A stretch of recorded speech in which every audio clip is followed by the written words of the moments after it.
I was talking to my wife a couple minutes ago, and she was talking about waking up in the morning and being cheerful and having a positive attitude, and how that makes the day go so much better than when she wakes up and is grumpy or whatever, and the day just goes crappy and things go wrong. And so I believe in I guess the power of suggestion, or maybe positive thinking, whatever you want to call it. Um, I think you can look at a situation and see the good things in it, or see the bad things in it. The proverbial glass half full or half empty. And I think that the way you look at or approach a situation, will help the outcome either go good or go bad. And I think also is, you can look at something as positively as you want, and only look at the good stuff, and it doesn't mean that things aren't going to go wrong or aren't going to go bad or whatever. It's just that I think that when you have that positive attitude, it's a little easier to work through those than if you're looking at the negative, because then it just seems like the negative keeps piling on and piling on and piling on. So, one of the things that I've learned over the years, thanks to my father-in-law. He used to say this, and at first, it's kind of I'd get a chuckle out of it, but then there is a tinge of truth to it, and I think when you apply it, it really can help things go better. He would always, bad situation or whatever, and always say, it could always be worse, and yeah, when you look at it that way, it can always be worse. And maybe there are some situations where it can't get worse, or it feels like it can't get worse. But I think generally speaking, if you look at it that way, um, it lightens the situation, and helps you get through it. But all of this got me thinking again. The power of suggestion, or positive thinking. A real world situation I had was a few years ago, teaching motorcycle class, and one of the instructors that taught me the motorcycle class would come out and do evaluations with us. And over the years, I had struck up a good conversation and dialogue with him, and would bounce questions off of him about how to improve, and how to get better. We had an exercise in Sunday morning, and if you've taken a class or you know anything about the class, you may have heard it referred to as the box.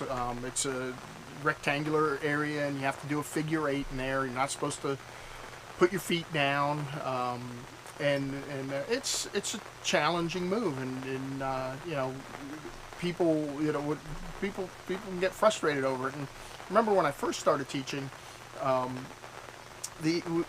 We as instructors would overemphasize that exercise, and talk about how tough it is, or whatever, and we would what we call duck walk through the box, and basically one of the instructors would lead, and the rest of the students would follow, and you'd walk that figure eight in there, and eventually they told us, don't do that with the students. They're adults. They can learn. We're supposed to be using the adult learner center, adult learning methods, and that didn't fall into that. But we kind of knocked that off, but still would emphasize or talk about this is going to take a lot of skill. It's going to be real challenging, and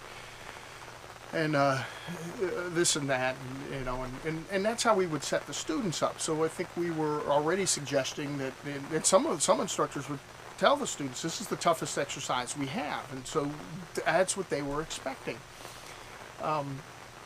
Anyway, back to the guy that would kind of QA me, and his one of his big things was one or two words. When the students are moving on the motorcycle, give them one or two words of correction and send them on their way. If you start talking to them too much, they're not comprehending everything that you're saying. So you give them one or two quick tips, and get them going. And I was teaching one particular class, and the other thing they would tell you to do is just always read the cards. We have our range cards, and just read them. Don't add anything, don't take anything, just read them. And he came out and talked about that, emphasized one or two words, just stick with the cards, read the cards, and something clicked with me, that, you know, I just, because I would tend to read the cards but then add a little bit, and I'm still working on only saying one or two things to the student and getting them going. That's beside the point, but something clicked to me in that class, and it was Sunday afternoon, so I was teaching the following weekend, and I said, you know what, this class, I'm going to do nothing but read the cards word for word, and I'm not going to add anything, I'm not going to take anything away. When it came to Sunday morning, had that figure 8 exercise, had the box exercise, I didn't say a word to the students about it. You know, this is going to be tough, this is going to be challenging, nothing. We got there, started the day, gave the good mornings and everything. Is everybody ready to go? Let's go. Here it is. Here's the next exercise we're going to be doing. Read the cards. I was teaching by myself, so I read the cards, did the demo, got the students writing, and I was amazed at how much better the students did overall.